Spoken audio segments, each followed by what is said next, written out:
Hey guys, Andrew McFarlane here, and I want to say stop experiencing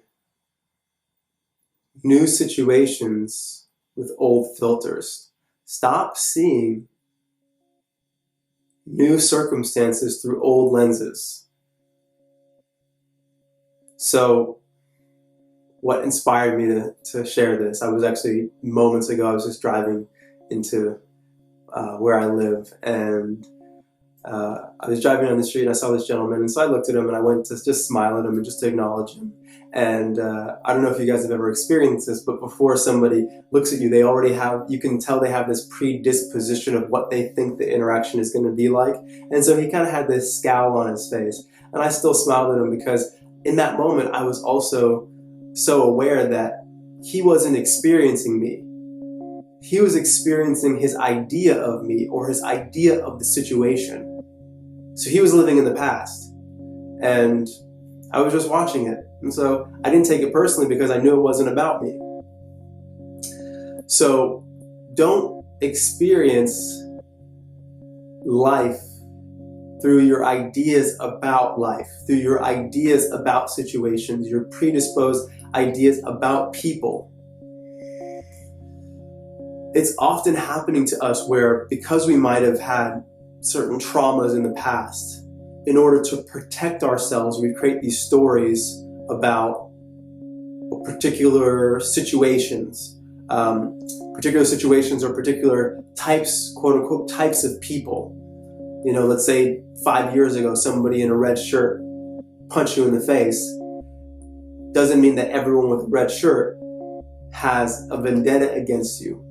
Now that one is pretty obvious, and most of the time if that happened, people wouldn't make that association, but we're oftentimes making associations with things that are just as surface level, whether it's somebody's race or somebody's gender or somebody's economic situation. We're constantly creating these stories and categories because honestly, it comes from fear, because we're afraid to not know. Because to not know is actually to be vulnerable, is to be innocent. And if you don't know, it's a really, really scary place for the ego. But the paradox is that even if you believe that you do know, you still don't know. Because you've created an incorrect story. Because none of those things that you believe are true. None of those things that you project onto a person or a present moment is true. Now, I know we've all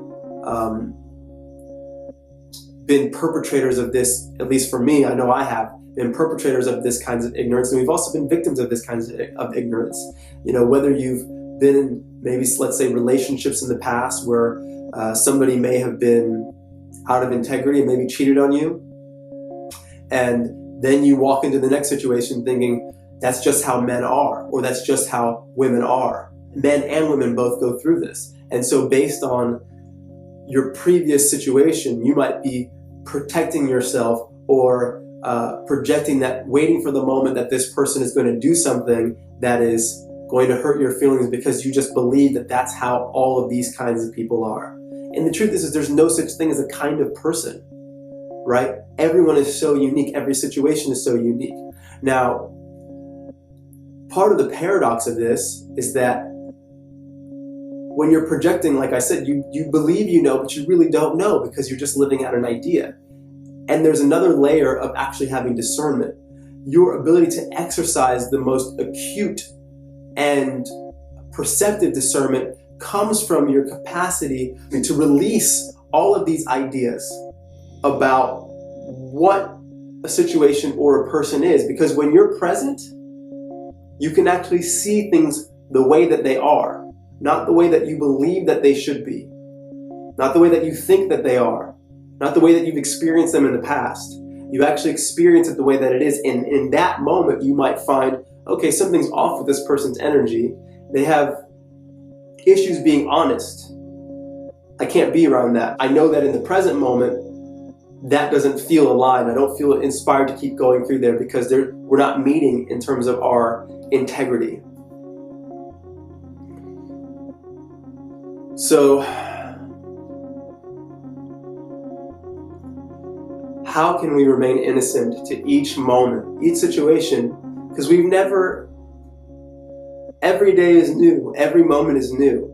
Every time, one of my favorite things that I've heard someone say is, you want to experience each person as if they've gotten kissed by an angel at night.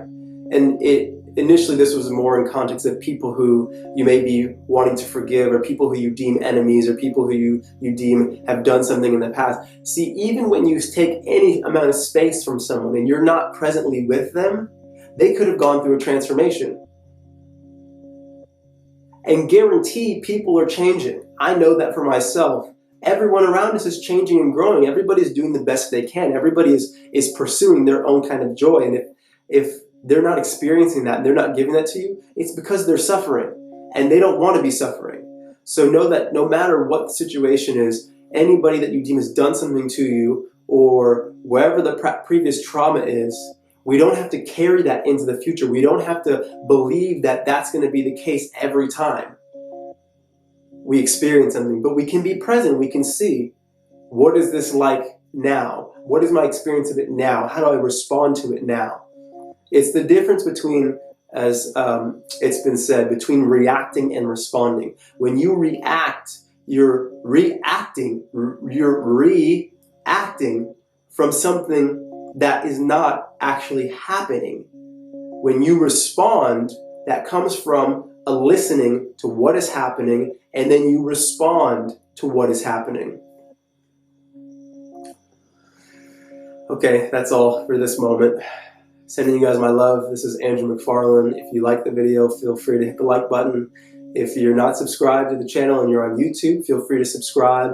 And if you feel like someone would benefit from this video, feel free to share it with them. All right, I'll see you guys soon.